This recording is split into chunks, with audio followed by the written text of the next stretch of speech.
celebration. Thanks for all of you who have traveled a far distance to get here, and congratulations again to all of our award winners who we'll be recognizing today.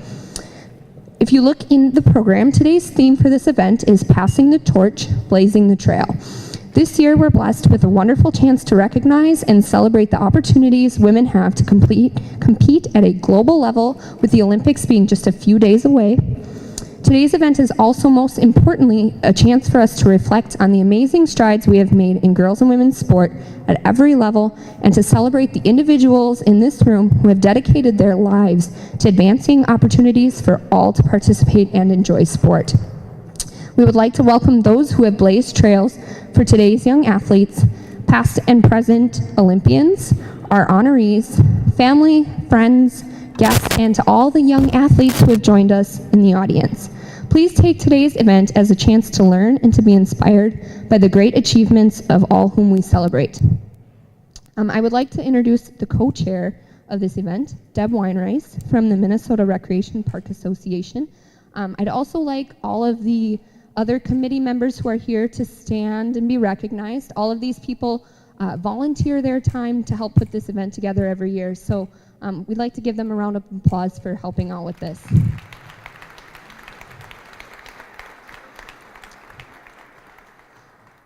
Today's MC for the event is Lynette Shoquist, the color commentator for the Minnesota Golden Gophers basketball team, women's basketball team. She's also a former athlete herself who blazed many trails as a member of the All-American Redheads and the Minnesota Phillies.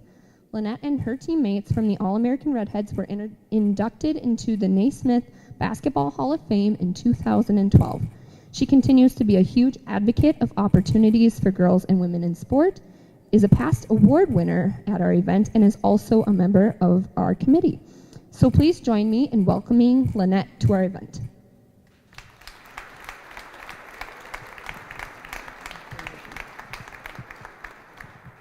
Good afternoon, everyone. So good to see you all here. It's a bright and sunny day, maybe a little brisk, but we're all Minnesotans, so we're ready to roll. I just want to say that it's an important event today, certainly something very important that we celebrate. And I want you to, tomorrow, the Winter Olympics begin, I guess we all know that. What a great reminder of how important Title IX was in the development of girls and women in sports, and how relevant it remains as it continues to safeguard the rights of women and girls to pursue their dreams in sports. If you would, take a moment to look at how many female athletes are in the U.S. delegation, many from right here in Minnesota. The 2012 Summer Olympics in London were historic in many reasons, but notably from an American perspective because it marked the 40th anniversary of Title IX. And remarkably, for the first time, the U.S. delegation was comprised of more female athletes than male athletes. And need I remind you, the women brought home the gold. So as we watch the Olympic torch being passed from person to person during the opening ceremonies, think of the many people who we will honor here today, and now they have passed the torch of sport to the next generation here in Minnesota. Now, from the governor, who was not able to be here today, I don't know how someone could just let a little hip surgery take you out of commission. But Governor Dayton has been very supportive of this event and girls and women's sports during his service for the state of Minnesota. The State of Minnesota Proclamation. Whereas Minnesotans share a unique enthusiasm for sports as they provide valuable opportunities for recreation, social development, physical fitness, and fun, and whereas all women, men, girls, and boys should have opportunities to participate in sports to enhance their lives, and whereas it has been recognized locally and nationally that there is a need to increase opportunities for girls and women in sports and to celebrate their accomplishments.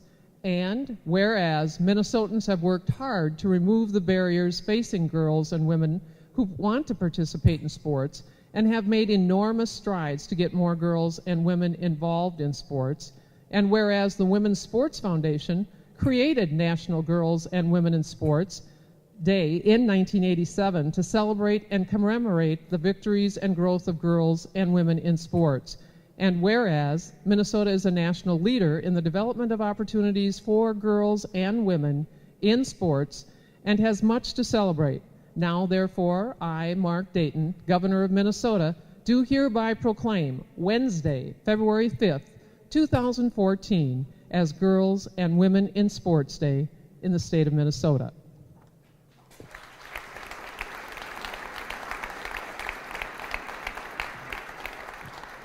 I wanted to give a shout out to a couple people who were in the audience who were there when they created this event for Minnesota. Dorothy McIntyre, certainly we are familiar with her, all of her years with the State High School League, but also Chris Voles, who was a former athletics director at the University of Minnesota and visiting with us today.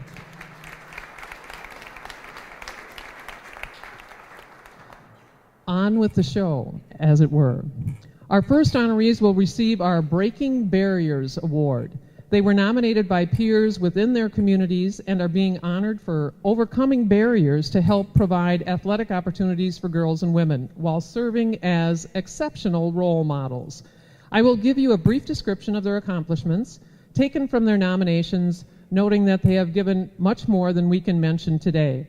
Many will also be honored in their own communities and by their respective organizations. Members of the Minnesota Coalition of Women in Athletic Leadership will assist me in presenting the awards. And here's some instructions, audience. We want to give them a quick 3 claps because there are going to be a number of people, so a quick 3 claps after each one, and then we'll give them a round of applause at the end. So let's practice those 3 claps, shall we? 1, 2, 3. Pretty good, pretty good. First honoree, Carol Ahlstrom. Ahlstrom is a true pioneer in athletics for girls and women. In the 1970s, Ahlstrom started multiple girls' sports at Tower Sudan School, including volleyball, track and field, swimming and basketball, and coached for more than 20 years. She was also actively involved in many coaching associations and district committees in her professional career. Ahlstrom taught at Tower Sudan in the physical education department for 33 years, where she used innovative teaching methods by introducing unique sports and activities such as climbing walls, riding unicycles, rollerblading, and curling. As a student athlete, Carol helped pave the way for girls to participate in sport as a 3-sport collegiate athlete at Bemidji State, where she was inducted into the Hall of Fame in 1990. Carol Ahlstrom. Pretty good. Good thing we got some practice time here. The next honoree, Paula Devine. Devine has proven to be a role model for young women during her 27 years as a teacher and coach in the East Grand Forks School District. As a coach of multiple sports, including basketball, hockey, volleyball, track, and golf, she has led numerous teams and individuals to conference and section championships. During her 13-year tenure as the director of the physical education department at East Grand Forks, Devine secured grant funding to help purchase new exercise equipment for the Wellness Lab. She also introduced a wellness fitness club for female students with curriculum that has included workshops with self-defense experts. Paula Devine. Joe Batty George. Batty George has spent many years mentoring young girls and helping them develop confidence through sport as a volunteer tennis coach with several Minneapolis schools and programs. Most recently, she has led the girls program at the Fred Wells Tennis and Education Center. Through this group, Batty George helps teach tennis to low-income girls. She has perfected the art of patience in her coaching to help players not only develop skills necessary for the sport, but she also finds new ways to help girls gain the confidence necessary to become strong athletes and leaders. Joe Batty George. Cassandra Meyering.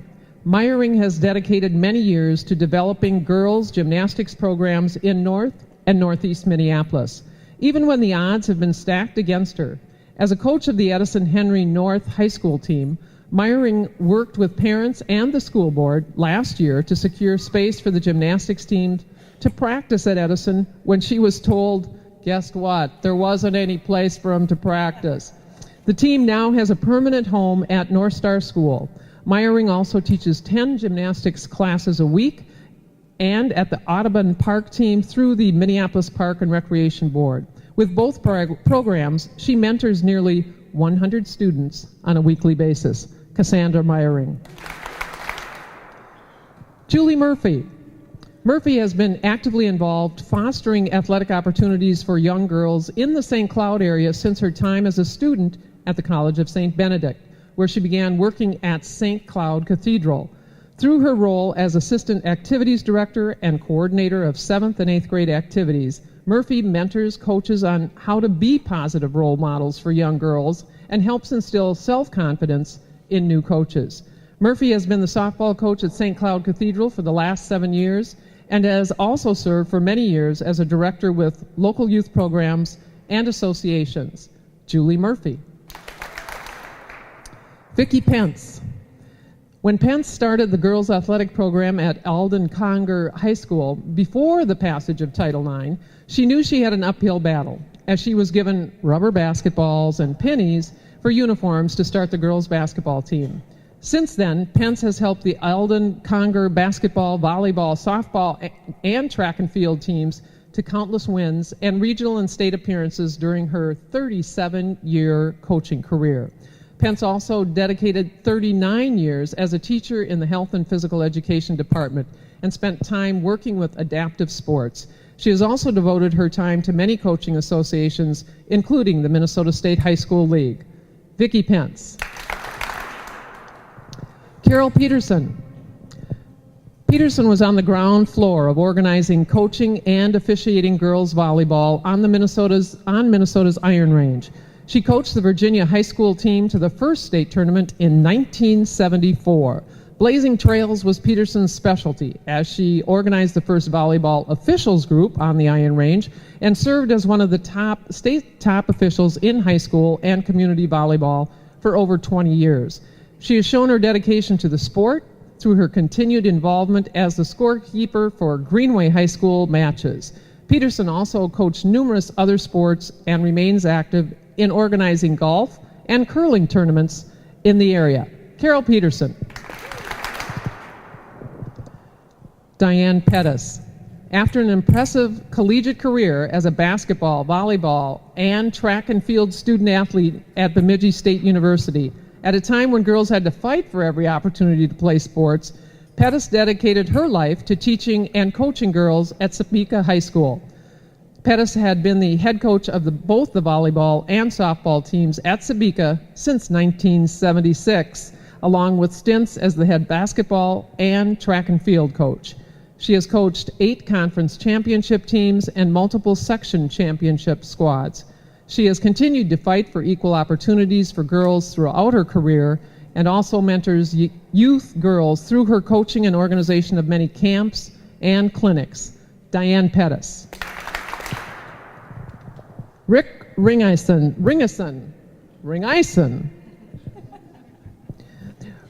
has dedicated his life to mentoring young girls through sport. In his 34 years as head coach of the swimming program at Lakeville South High School, Ringison has led the team to seven conference championships and 13 section championships, which has earned him Minnesota Coach of the Year honors twice.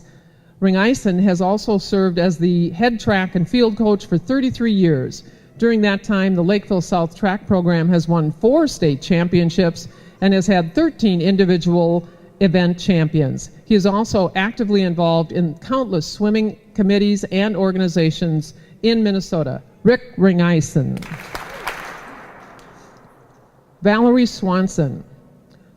Swanson has dedicated her life to inspiring and mentoring female student athletes as the head coach of the Ridgewater College volleyball team. At Ridgewater, Swanson amassed over 700 wins and was named the Minnesota Community College Coach of the Year in 2003. She was also Region Coach of the Year 6 times throughout her career and earned the Southwest Minnesota State University Distinguished Alumni Award for her success at Ridgewater. In addition to her coaching career, Swanson served on the North Country Region Volleyball Board of Directors. Her greatest influence as a coach, though, was inspiring her daughter, Mary, to coach high school volleyball. Valerie Swanson. Don Tim. In his 37 years as head coach of the Coon Rapids High School girls cross-country team, Tim not only helped his program excel on the course, but also in the classroom, as the cross-country team has been one of the most successful teams at Coon Rapids academically. Tim has coached many girls who have gone on to become Division I collegiate athletes. Tim has supported his runners in more than just their athletic pursuits, but consistently encourages student athletes to excel in all aspects of their lives, including extracurricular activities. Though he has retired from teaching, Tim can still be seen attending games, concerts, and other activities in Coon Rapids. Don Tim. And now I'm going to ask all the Breaking Barrier Award winners to stand up for one rousing round of applause.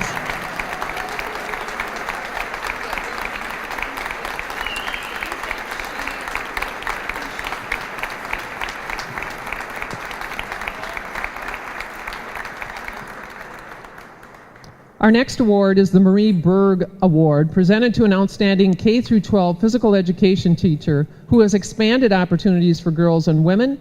This award will be presented by none other than the former Associate Director of the Minnesota State High School League and author, a historian, my friend, Dorothy McIntyre.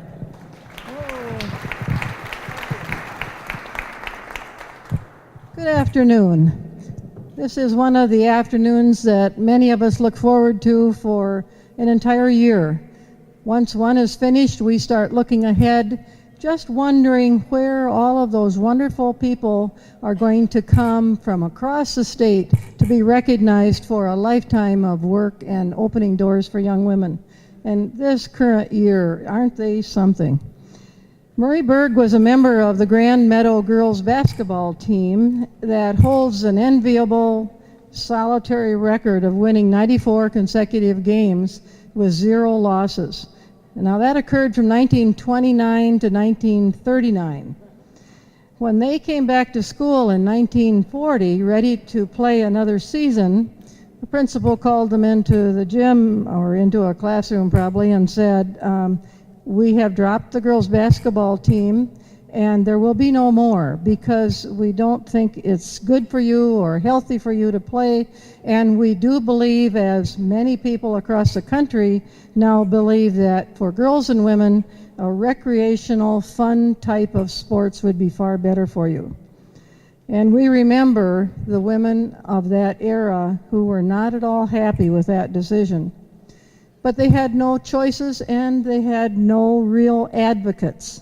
As one woman said, my parents said, if that's what the school people think, they're the educated people in our community, then it must be right. And so we will go along with that. Well, times have changed. Marie became a physical education teacher after she graduated from high school in Grand Meadow. And she came back to Grand Meadow then and was committed to keeping doors open for her young women who wanted to play. We established the Marie Berg Award here several years ago so that we could annually recognize a physical educator who has acted with courage on behalf of young women so that they can make a difference in our world. Mary Eigner is a very worthy recipient of the 2014 Marie Berg Award. And Mary, I'd like you to come up now and show yourself. As a true pioneer and teacher in the 1970s, Mary swept Title IX and her personal philosophy of equal opportunity into the Rosemont School District. Her young women began to play. Now, they had to share uniforms and equipment between their sports as needed, but they fought for change right alongside Mary at every opportunity. And when she became the school's athletic director, she built schedules and budgets with fairness in mind. And that wasn't easy, as the word sharing was not a word used when only one gender was involved. But if you have watched Mary for nearly 40 years, as I have, you know that stepping away from a challenge is just not in her vocabulary. Mary leans into challenges, and she raised her 3 sons while building a new and respected athletic program at Rosemont. You can believe that Mary put the first shovel in the ground while they were building the foundation for the girls' athletic program, and then she built that structure with all of these young women who are now out and about throughout our country. Mary is a problem solver, the one to whom you would turn when you have a tough question on the table, as I did more than once. She embodies the best of all these words: teacher, parent, coach, administrator, and friend. Mary, you've made a difference in this world, so please accept with our thanks the 2014 Marie Berg Award. Thank you.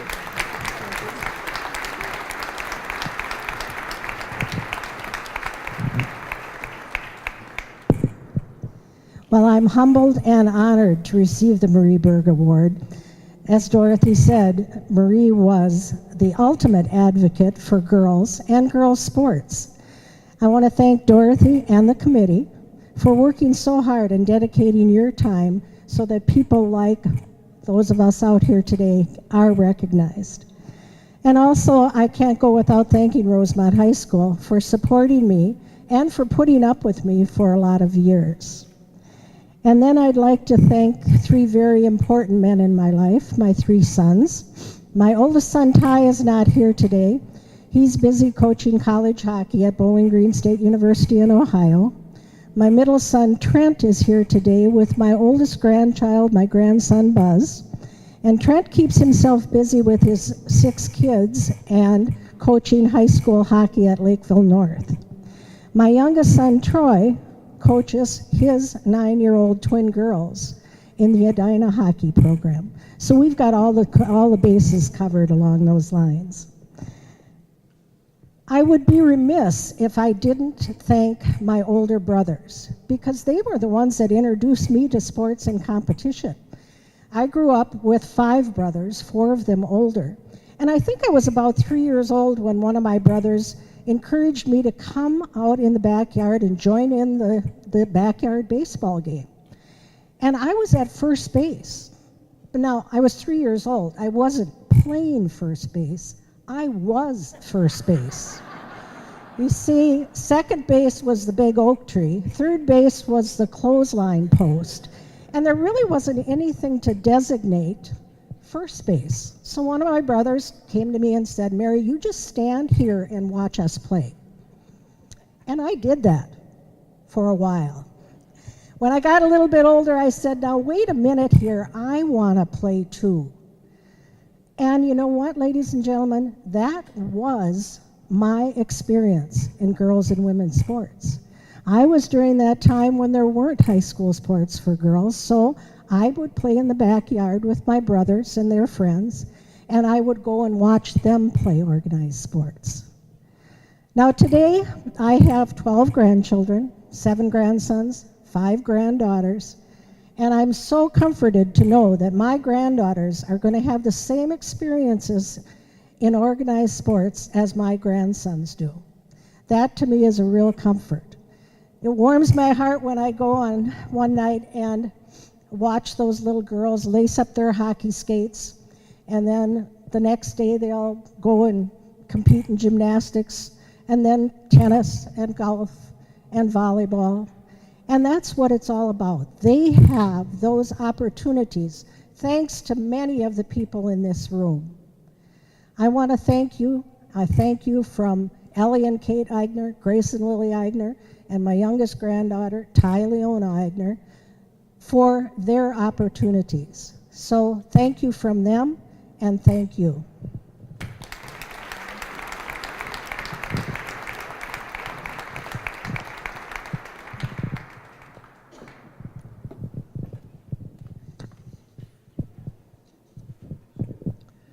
Thank you, Mary and Dorothy. Our next award honors someone from the media who has made special contributions in their coverage of female athletes. Today's honoree is John Sherman from the Sun newspapers. Sherman has been covering girls' sports in Minnesota for Sun newspapers since Title IX was passed. In the fall of 1972, Sherman covered one of the first big interscholastic girls' swim meets of the Title IX era between Golden Valley and Hopkins Lindbergh high schools. That winter, he covered the first girls gymnastics meet between Edina East and Edina West high schools, and the response to the news coverage was overwhelming. When he was named the executive sports editor in 1973, he made the conscious decision to provide equal coverage of boys and girls in sports, an unpopular decision that caused several of his colleagues to leave the paper. In addition to Sherman's reporting responsibility, he has a true passion for coaching youth sports, which he has done for over 46 years. However, Sherman is proud that he has created a culture at Sun Newspapers that has cultivated an expectation for equal coverage for girls and boys sports from the readership. Congratulations again to our Media Award winner, John Sherman.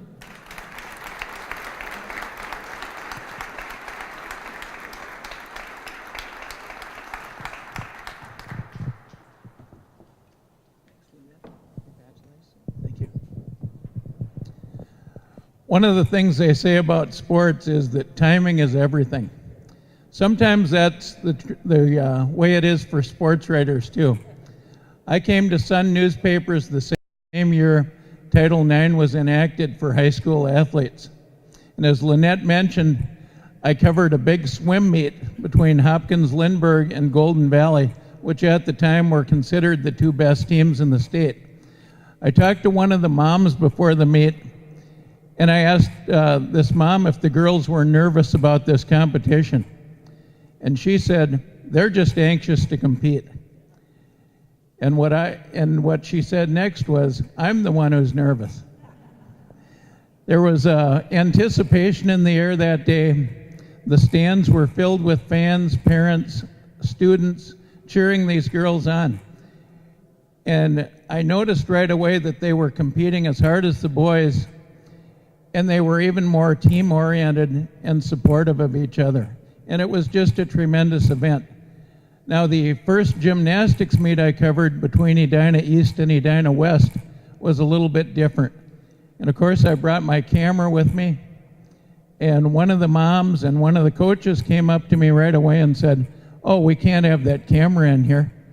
These girls will be way too nervous. They'll be falling off the beam. They'll be falling down in their tumbling routines. I said, what if I sit way over here, about 75 feet away, and become as inconspicuous as possible? So that's what I did. I got some pictures. They were in the paper the next week, and that was the lead story in the Edina paper. And that didn't go over too well with some of the higher ups, like the general manager, who said, when you started here, you were told your main responsibility is to cover football and maybe a little soccer, maybe a little boys cross country. So I think I might have been the first one around here anyway who made girls sports the lead story in a sports section. And as far as the nervousness, it went fine. I guess I was inconspicuous. I guess I didn't cause too much trouble. And I sent some pictures over to the coach. She called me later that day and said, when can you come again? I said, that depends. When's your next meet? So from that early beginning, I've watched tremendous growth. And now we've got high school basketball players, soccer players, hockey players, every sport, track and field. They compete just as hard as the boys in women's sports, and the skill level is just as high all of a sudden. And I'm very thankful to win this award, to be presented with this award. I accept it on behalf of my company, Sun Newspapers ECM. And I want to thank two of my executives for being here today, our news director, Keith Anderson, and our general manager, Mark Weber. Thank you so much for being here today. In closing, I guess one reason I was adamant about covering women's sports is because my grandmother played women's sports. She'd be 117 years old right now, but she played for a little town down in southeastern Minnesota called Houston. And she said to me when she showed me a picture one time, The boys were called athletes. We were called bloomer girls. And they wore long skirts. And I think one of the teams they played back then was Grand Meadow, and I don't think they beat Grand Meadow. In fact, I think the score was something like 26-2.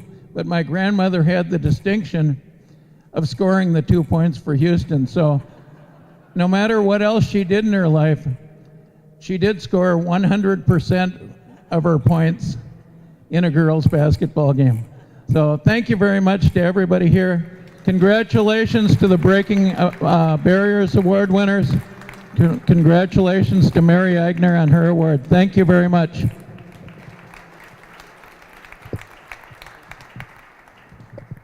Thank you, John. The Wilma Rudolph Courage Award is given to a female athlete who exhibits extraordinary courage in her athletic performance, demonstrates the ability to overcome adversity, and serves as an inspiration and role model.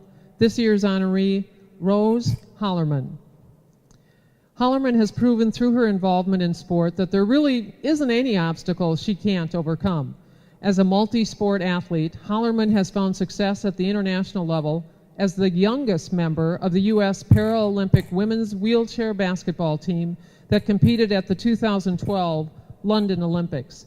She also won a gold medal in 2011 as a member of the U.S. Under-25 team at the World Championships in Canada. In Minnesota, Hollerman has helped create new opportunities for athletes with disabilities. She worked diligently to allow athletes in wheelchairs to compete in local, section, and state-level high school track and field meets and to have their points count toward the team score. Though Hollerman has earned countless individual and team honors with championships at multiple levels, she is most proud that she was able to help wheelchair athletes earn opportunities to compete alongside able-bodied athletes when only one athlete is competing in the wheelchair division event at the state meet. Ladies and gentlemen, our Wilma Rudolph Award recipient, Rose Hollerman.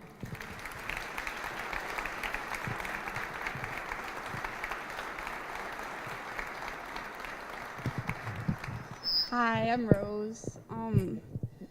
My favorite moment in playing sports was at the London Paralympics. It was our first practice in the real venue, and I was the first one to come onto the court. And I walk in, and it's a gym made for 18,000 people to sit, and I'm the only one in it. And it's completely silent, and I just teared up, and it was just such a great moment for me. And I know for that moment, I have you guys to thank, for being able to be there as a female. You guys are the reason I was there and I was able to have that experience. And I think with every accomplishment, moment, award I've ever had, I have a remarkable village to really has supported me and has gotten me there. And I'm really thankful for the people I've met along the way, just random people I've met on airplanes that have inspired me, and hearing their stories and the amazing opportunities I've had. I'm grateful for Justin Page and Disability Law Center because they helped me change the high school law for disabled people to compete. I'm also grateful for the Courage Center because from the age of 7, they've given me opportunities in numerous sports and hundreds of different events that I could compete in. And they also gave me a close-knit family to have support with. I've my brothers that I've adopted into my family. They've really inspired me and stuff. I'm also grateful for the USA basketball team because the coaches and the players and the athletes I've had that's the one thing that has made me grow the most on and off the court is my teammates there. I'm most grateful for my mom and my dad and my family and my brothers. Mom, could you stand up? Stand up, Mom. Because I live in a small town and they drive 30 minutes to get me to the gym every day so I can practice basketball. So I know I wouldn't be anywhere in my life in sports if it wasn't for my mom and my dad and everything they've done for me. And thank you guys.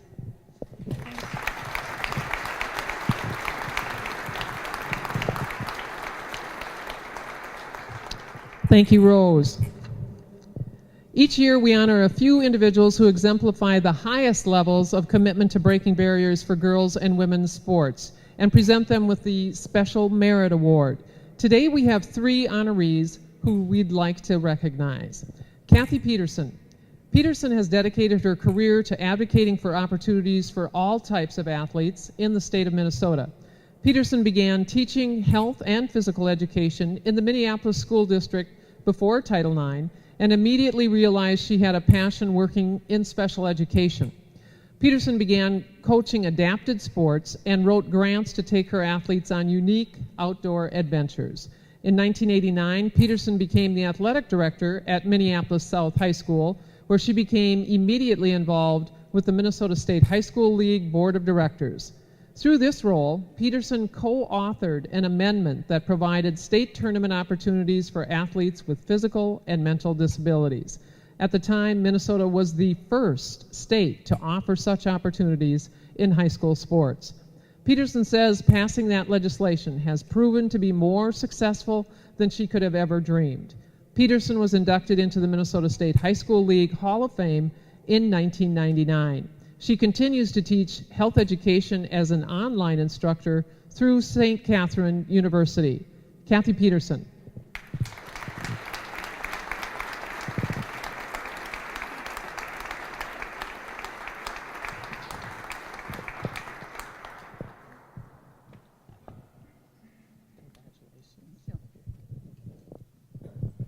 Again, today is passing the torch. Thank you to the coalition for putting on this wonderful day. I received my torch from my family, my parents, my brothers and sisters. They kind of thought being a tomboy was okay. So that was really fine. I was fortunate to go to schools K through college who not only thought girls could participate, but they should participate. Again, Minneapolis took a risk and hired me. They let me be a coach, teacher, and then finally they decided, well, give this girl some more responsibility and made me the athletic director at Minneapolis South. Here I was surrounded by fantastic coaches, parents, student athletes, all of them that supported me and allowed me to go on to represent not only Minneapolis, but Regions 5 and 6 AA at the state high school level. And there I found a very enlightened board of directors who 40 years ago decided, 40 plus years ago, girls should participate. And then I talked to them and said, you are so enlightened. Don't you think that our challenged children, our mentally and physically challenged children should participate? Shouldn't they wear letter jackets? Shouldn't they be as proud of this school as anyone else? And they agreed. So 20 years ago, if you can believe that, we've had adapted sports in Minnesota with state tournaments for over 20 years. And to me, that was fantastic. So I've been given the torch from my family, my co-workers, and a very supportive husband who has given me a lot of time to hang out elsewhere other than at home. So I really appreciate that. Again, my proudest moment is when the board decided that we should adopt adapted athletics. The other proud moment is my 2 daughters are back here, and I was able to put their championship medals from the state tennis tournament around their necks. So that was a very proud moment. I have 3 grandsons who think, 3 grandsons, sorry Lizzie, and 2 grandsons who think girls playing is very normal. That's not unusual. And those girls beat them occasionally too. The other highlight back in the back of the room is my granddaughter, little Lizzie. And I heard you people from Lakeville talking about Lakeville. Well, she's your up-and-coming athlete, and she will be handed the torch also. But the rest of you in here who think this torch passing is coming to an end, remember there's so much to do. Next week, for the first time, women will be jumping in the Olympics. So there's so many more opportunities. So thank you for supporting me, all of you that have. Thank you for carrying the torch with me. You make me proud to carry it with you, and we'll continue to pass it on. And also a special thanks, now that I'm retired and have more time, who are competing with me on the courts, in the arena, and the softball fields. I still appreciate you being there with me and competing with me. Thank you for this fine honor.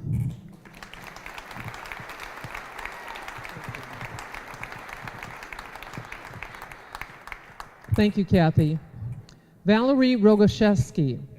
Rogoszewski has been a longtime advocate of equal opportunities for women in sports. Though she has dedicated her life to teaching at both the secondary and collegiate levels, perhaps her greatest work has been done in her advocacy in the running world. Rogoszewski ran in the Boston Marathon in 1972, the first year women were permitted to compete. She felt the pressure to finish without walking because so many people felt women should not participate alongside the men. When asked about what she's most proud of, Rogoszewski said, "Just showing up and joyfully encouraging other women to do the same." Since running in the Boston Marathon, Rogoszewski has worked for equal opportunities in road races and has helped create great change for women in the running world. Several years ago, Rogoszewski's daughters were going to compete in their very first marathon, but had lingering injuries. As any mother would, she told her daughters not to be stubborn, to which they responded, "Mom, that's what you ran for, to give us the freedom to drop out if we have to." Valerie?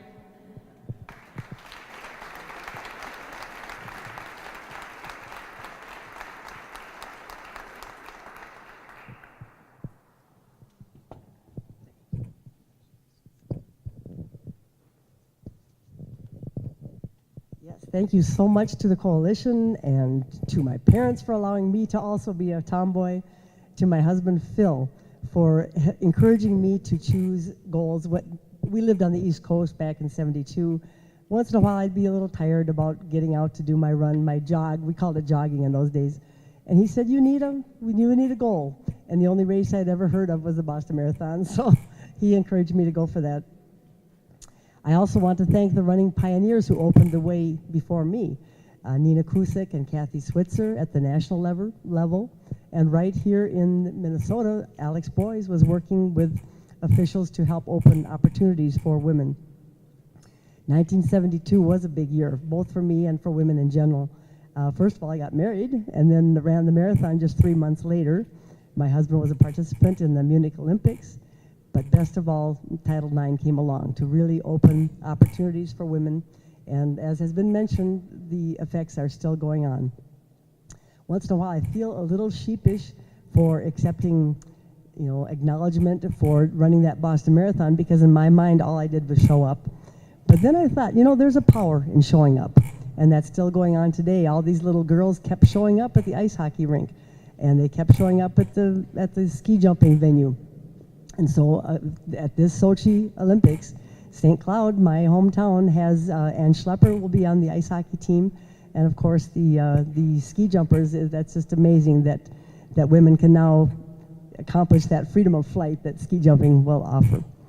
And again, the circle goes around. I was a Phi Ed major in a time when there were no sports in high school or in college for me. And then our daughter became a Big Ten Division I athlete. And now Phil and I are going to become grandparents this summer. And as a matter of fact, grandparents of twins. We don't know if they're boys or girls or one of each. But again, it's very heartening to know whoever they are, the equal opportunities will exist for them. Thank you so much.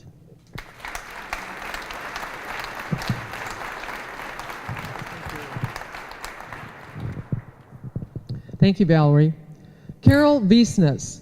Wiesness grew up playing sports in North Dakota at a time when there were limited opportunities for girls to compete.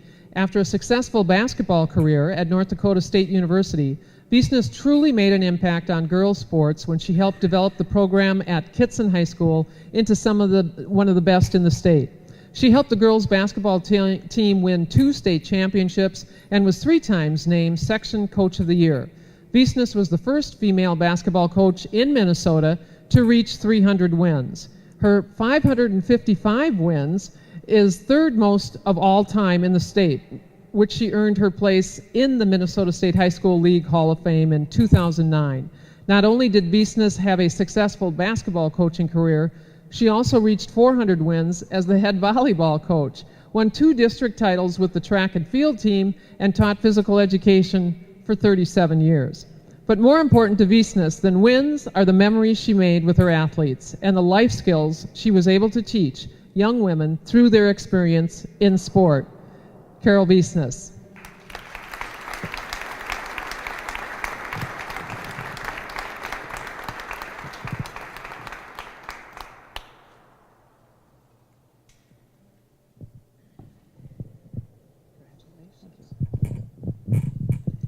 I too would like to thank the Coalition for organizing this day and for allowing me to be a part of it. We did have limited athletics when I was growing up, and that was pretty much limited to summer softball, to my dad hitting fly balls to us while my mom juggled the extra balls as she was watching. So we were involved that way. What we did have that sort of helped me later was we had 4-H, and I wanted to ride horseback and show cows, but we had girls 4-H, and you couldn't do that. And my parents pushed and got the boys 4-H team to vote on if I could be a member or not.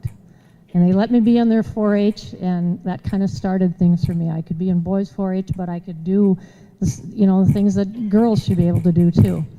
I went to NDSU for college, and it was right when Title IX was being enacted. And so I was finally able to play the sports that I wanted to. Some of the instructors there still weren't on board with Title IX. It was kind of foreign to some of the older instructors there.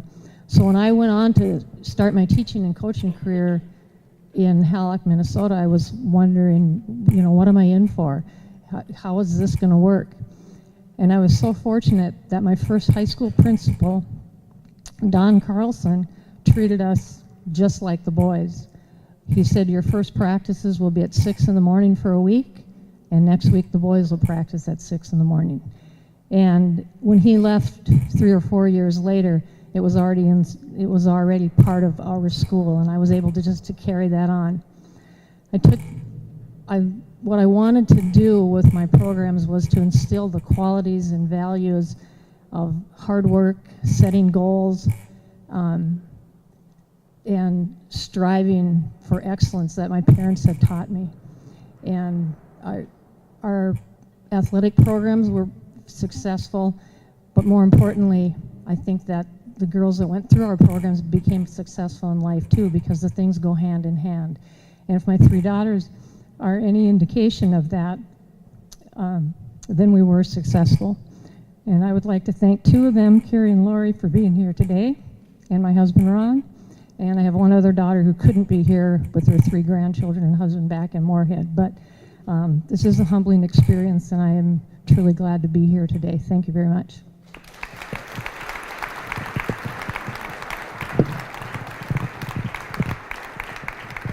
Thank you, Carol. I played 4-H softball too. This year marks the first year of the Minnesota Milestone Award. We are fortunate to have the opportunity to recognize 2 unique and unbelievable achievements of 2 different programs to kick off the inaugural year of this award. First, we'd like to recognize the Concordia University St. Paul volleyball program. On December 14th, 2013, one of Minnesota's most successful teams made history with one of the greatest milestones in NCAA sports. The Concordia volleyball team defeated BYU Hawaii in straight sets for its 7th, that's right, 7th consecutive NCAA Division II national championship, the longest streak at any level in the sport of volleyball. The Golden Bears' winning streak is also the 4th longest in any women's sport in Division II. With the 7th championship win, the Golden Bears have extended their NCAA tournament win streak to 42 matches. Under Coach Brady Starkey's leadership, the Golden Bears have had 39 American Volleyball Coaches Association All-Americans, 10 AVCA Academic All-Americans, and 10 straight AVCA Academic Team Awards. During the last 7 years, the Golden Bears have captured the attention of the local sports media while inspiring young girls to reach for their dreams. The impact of this program's achievements will continue to have a bearing on the landscape of Minnesota women's sports for years to come. Accepting the Minnesota Milestone Award on behalf of the Golden Bears is head coach Brady Starkey.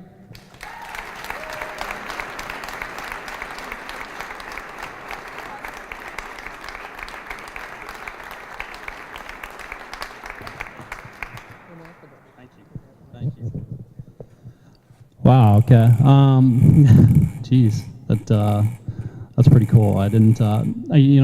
It's been such a quick experience here to have this happen here, and so it's been kind of a whirlwind for us over at Concordia.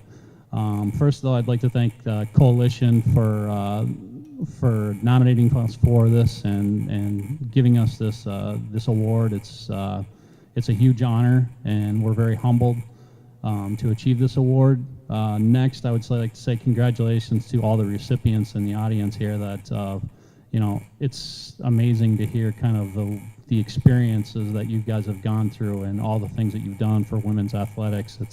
It's amazing, and it's really kind of the reason that we're able to do what we get to do right now. I mean, so thank you very much for what you've done. Thank you for the commitment that you guys have made to this. So it's very much appreciated. So next, I'd like to thank Concordia University, our administration, our athletic director, my coaching staff, George Pageant, Ellie Duffy, for the wonderful job that they do that really allow us to succeed at Concordia. But most importantly, I think I'd like to thank our players.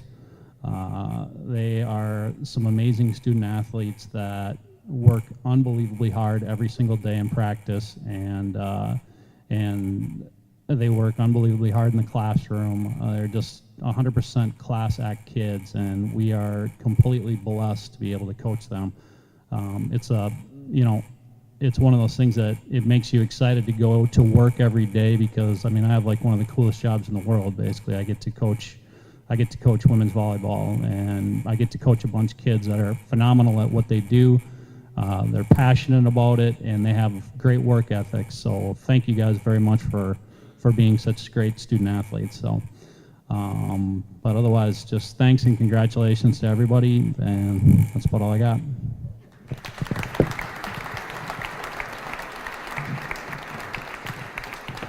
Thank you, Brady.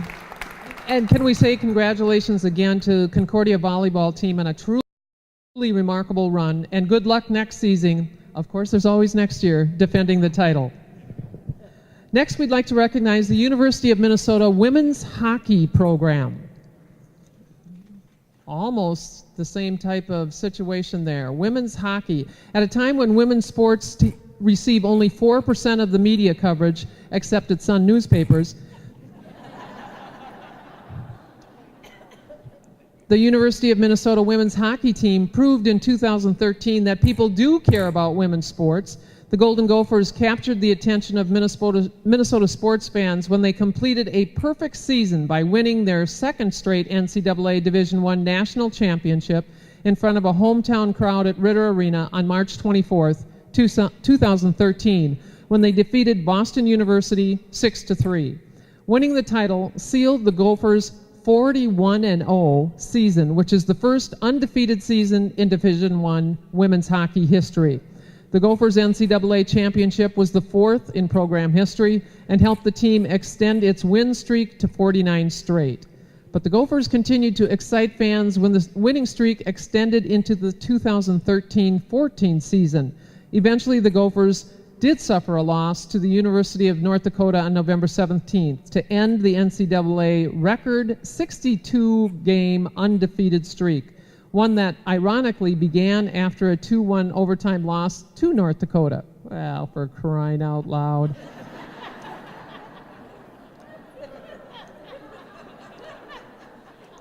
What this group of young women accomplished under the leadership of Coach Brad Frost will surely continue to inspire the state of hockey and young female and male hockey players for many years to come.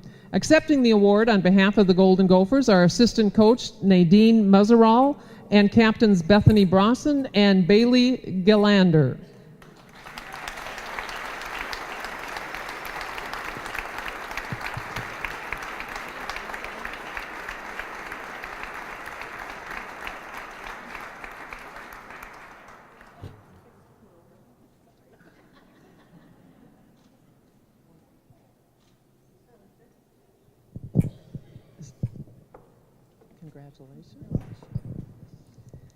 Hello, I'm Bethany Browson, and I will ease all worries to start and let you know our last series was against North Dakota, and we swept them. So that's good. Thank you.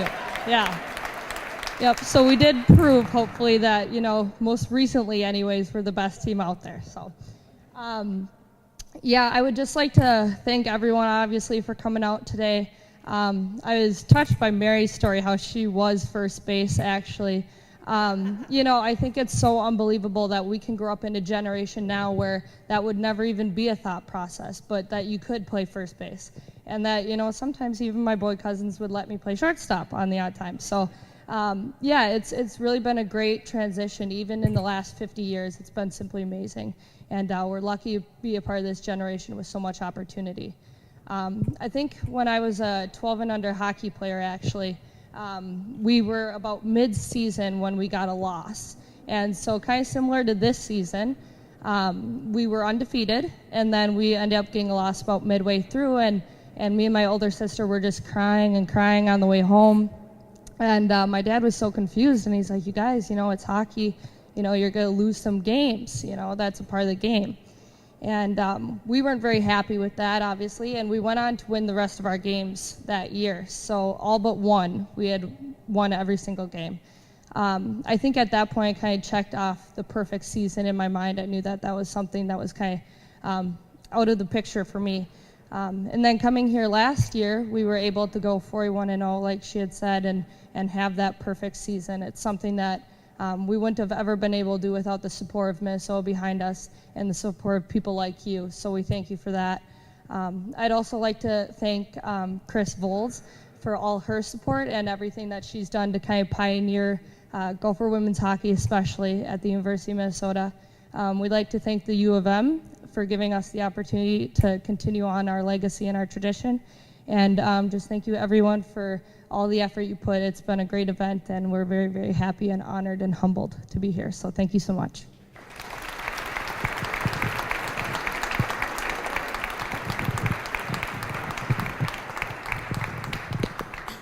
Let's give another round of applause for a truly remarkable winning streak.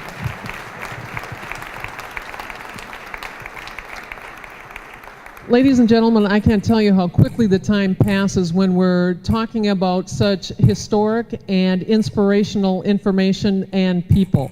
A wonderful group, a wonderful gathering of really people who were not just pioneers, but were inspirational in their time and are still inspirational, continuing to do the work that has to be done in order to safeguard the opportunities for girls and women in sport. I want to thank everyone for coming today and celebrating with us, because truly this is a celebration among and for all of us. Please take the time to visit the sponsor tables as you go out, but most importantly, let's appreciate how these people that we've honored here today will pass the torch from this generation to the next generation, so that next generation can enjoy the benefits of sports and athletics. Thanks very much. Thanks for being here today.